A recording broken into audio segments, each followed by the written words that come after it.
नमस्कार, the legal Indian के इस एपिसोड में आप सारे लोगों का फिर से स्वागत है। दोस्तों, आज हम डिस्कस करने जा रहे हैं the electricity rights of consumers rule 2020। अभी कुछ दिन पहले ही सेंट्रल गवर्नमेंट ने कुछ रूल्स बनाए हैं और उसका नाम दिया गया है the electricity rights of consumers rule 2020।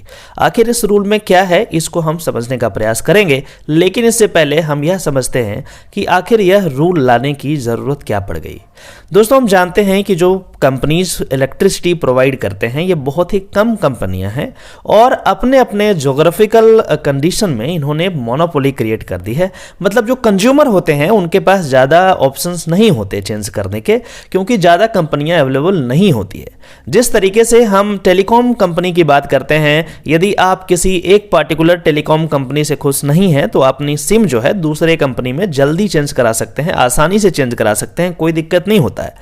अब यही चीज़ यदि आप इलेक्ट्रिसिटी कंपनी में अप्लाई करेंगे तो वो चीज़ें पॉसिबल एज सच नहीं हो पाती है। उसका कारण यह है कि जो कंपनी है वो ज़्यादा कंपनी अवेलेबल नहीं है, ज़्यादा ऑप्शंस हमारे पास अवेलेबल नहीं होते और यही कारण है कि कंपनियां इसका फ़ायदा उठाती है और हमें सही और बेहतर सुविधा नहीं दे पाती है। तो इसी के रिगार्डिंग ये पार्टिकुलर रूल बनाया गया है। यदि हम एम की बात करें तो एम कहता है making power distribution companies more accountable to the end consumer.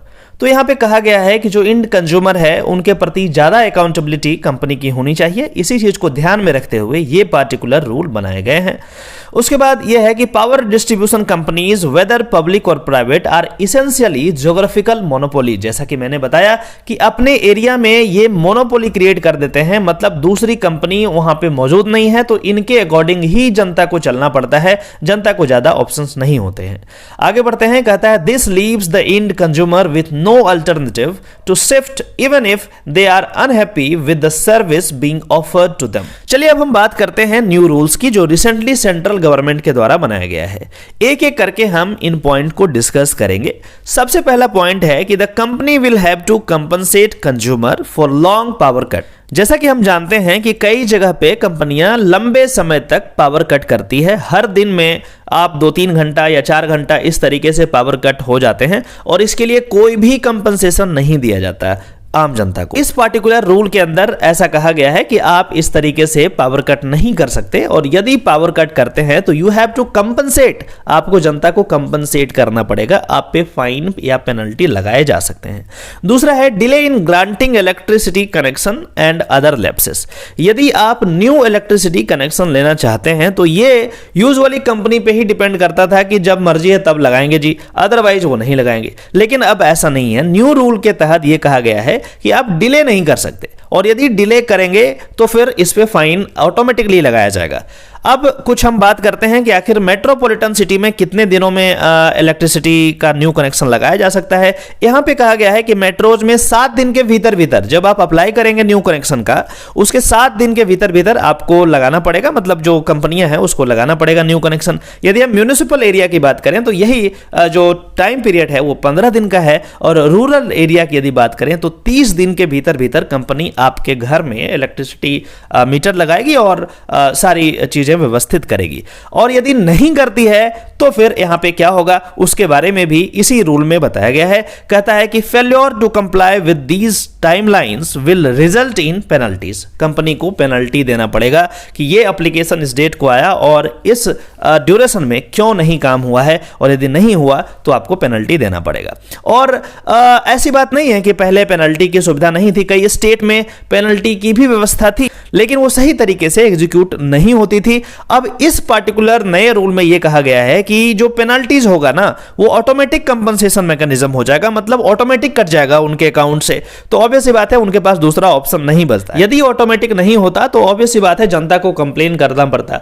अब आधे से ज्यादा जनता को तो पता ही नहीं है कि कहां पे कंप्लेन करना है, क्या किस तरीके से एप्लीकेशन लिखना है, कंप्लेन करें भी या नहीं करें, कुछ होगा भी या नहीं होगा। इसीलिए गवर्नमेंट ने नया रूल बनाया और उसमें कहा कि यदि आप इस तरीके के टाइमलाइन को फॉलो नहीं करते हैं, किसी भी लॉ को, किसी भी रूल को वायलेट करते हैं, तो इस सिचुएशन में ऑटोमेटिकली कंपनसेशन मैकेनिज्म होगा जो कि अपने आप ही ऑटोमेटिकली उनके अकाउंट से कट जाएगा और उनको देना पड़ेगा। अब हम बात करते हैं कि आखिर इसका क्या बेनिफिट होगा। ये जो मैं नया रूल की बात कर रहा, इसका क्या बेनिफिट होगा, तो कुछ बेनिफिट जो है उसके बारे में मैं बताना चाहूंगा। इसमें है कि will help consumer in the freedom to choose their electricity supplier. पहला तो ये फायदा है। दूसरा है कंपटीशन, मार्केट में कंपटीशन आएगा, दूसरी कंपनियां भी आएगी जो बेहतर सुविधा देगी, लोग उसके पास जाना प्रेफर करेंगे। ये जो मोनोपोली की बात हमने करी, वो मोनोपोली धीरे धीरे टूटेगा। और लास्ट ये है कि it will force companies to improve their performance standard and adopt a more consumer centric approach. तो कुल मिलाकर के इस रूल से बेनिफिट ये होने वाला है कि जो कंज्यूमर है उनको ज्यादा स्ट्रेंथ मिलेगा। वैसी कंपनी जो मोनोपोली क्रिएट करके रखती थी और जनता को बिल्कुल भी डिप्राइव करके रखती थी, अपना मनमर्जी चलाती थी, वो अब ऐसा नहीं करेंगे। और यदि ऐसा करेंगे तो ऑटोमेटिक कंपनसेशन का प्रोविजन यहां पे है।